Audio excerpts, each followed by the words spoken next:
যেই যুবক তার যৌবন কালকে আল্লাহর ইবাদতে কাটিয়েছে, যেই যুবকটা তার যৌবনকে আল্লাহর রাস্তায় কাটিয়ে দিয়েছে, ইবাদতে কাটিয়েছে, ওই যুবকটা আরশের নিচে ছায়া পাবে।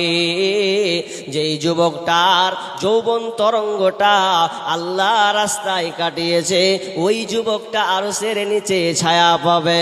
এবার আপনাদের বলেন বর্তমান 2026 আপনারা বলুন তো আজকের বর্তমান যুবকরা কি আরশের নিচে ছায়া পাবে? যুবকরা আজকে নিজেদের যৌবনকে আমরা এমন ভাবে মাতিয়ে দিয়েছি, দুনিয়ার বিলাসিতার মধ্যে ডুবে গেছি।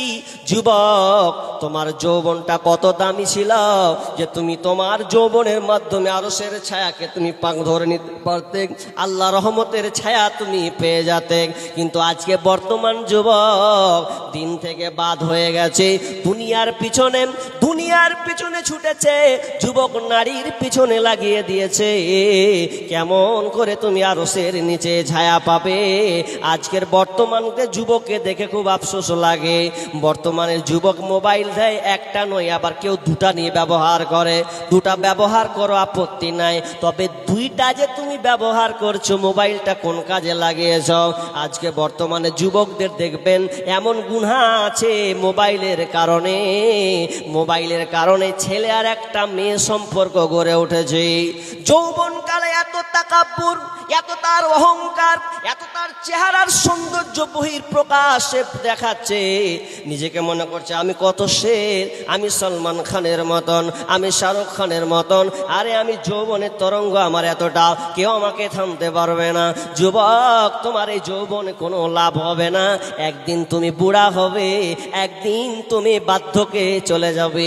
এই জন্য বিশ্বনবী বলছেন ইগতানিম খামসান ক্বাবলা খামসিন, 5টা জিনিস আসার আগে তোমরা 5টা জিনিসের মূল্যায়ন করো। নাম্বার 1, শাবাবাকা ক্বাবলা হারামিক। সাবাবাকা ক্বাবলা হারামিক, তুমি তোমার যৌবনটাকে কাজে লাগিয়ে নাও বার্ধক্য আসার আগে। কারণ যৌবন একবার পাবে, দ্বিতীয়বার চান্স তুমি পাবে না। যৌবনের কত দাম! আমি একটা যুবককে দাঁড় করলাম, একদিকে বৃদ্ধকে দাঁড় করে দিলাম। যুবক যখন নামাজ পড়ে, যদি বৃদ্ধ সে 100 রিকাত নামাজ পড়ে, আর ওই যুবকটা যদি সামান্য 2 রিকাত নামাজ পড়ে, তো সমান বরাবর হবে।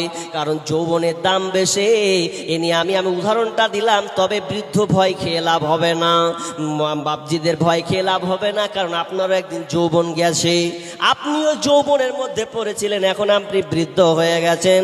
কিন্তু আপনি কাজে যদি না লাগাতে পারেন, আর মসজিদে গিয়ে যদি মাথা ঠুকেও মরে যান, আল্লাহ তুমি আমাকে আবার যৌবনের তরঙ্গটা দাও, যৌবনের সময়টা আল্লাহ দাও। আল্লাহ দ্বিতীয় চান্স দিবেন না। আজকে তুমি যৌবন আছো, যুবক, তুমি যৌবন পেয়েছো, যৌবনটাকে তুমি আল্লাহ রাস্তায় কাটাবে।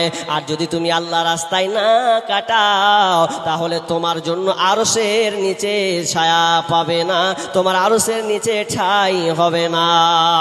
কি করে তোমাদেরকে বলে, আজকে বর্তমানের যুবক অ্যান্ড্রয়েড মোবাইলের মাধ্যমে যত গুনাহ করে, অন্য কোনো জিনিসে এত গুনাহ নাই।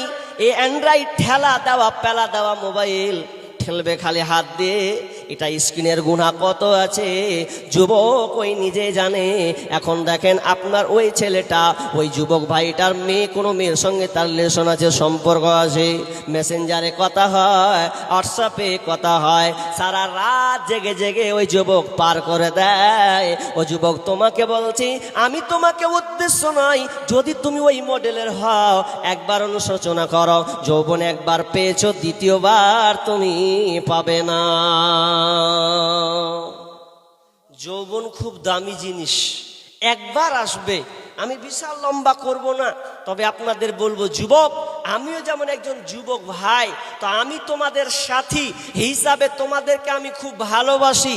তবে তোমাদের রিকোয়েস্ট করব, আজ থেকে এই মোবাইলের গুনাহটাকে কমাও, এটা ছাড়ো। কোনো মেয়ের সম্পর্ক থাকলে ভ্যানিশ করে দাও, মাইনাস করে দাও, কেটে দাও।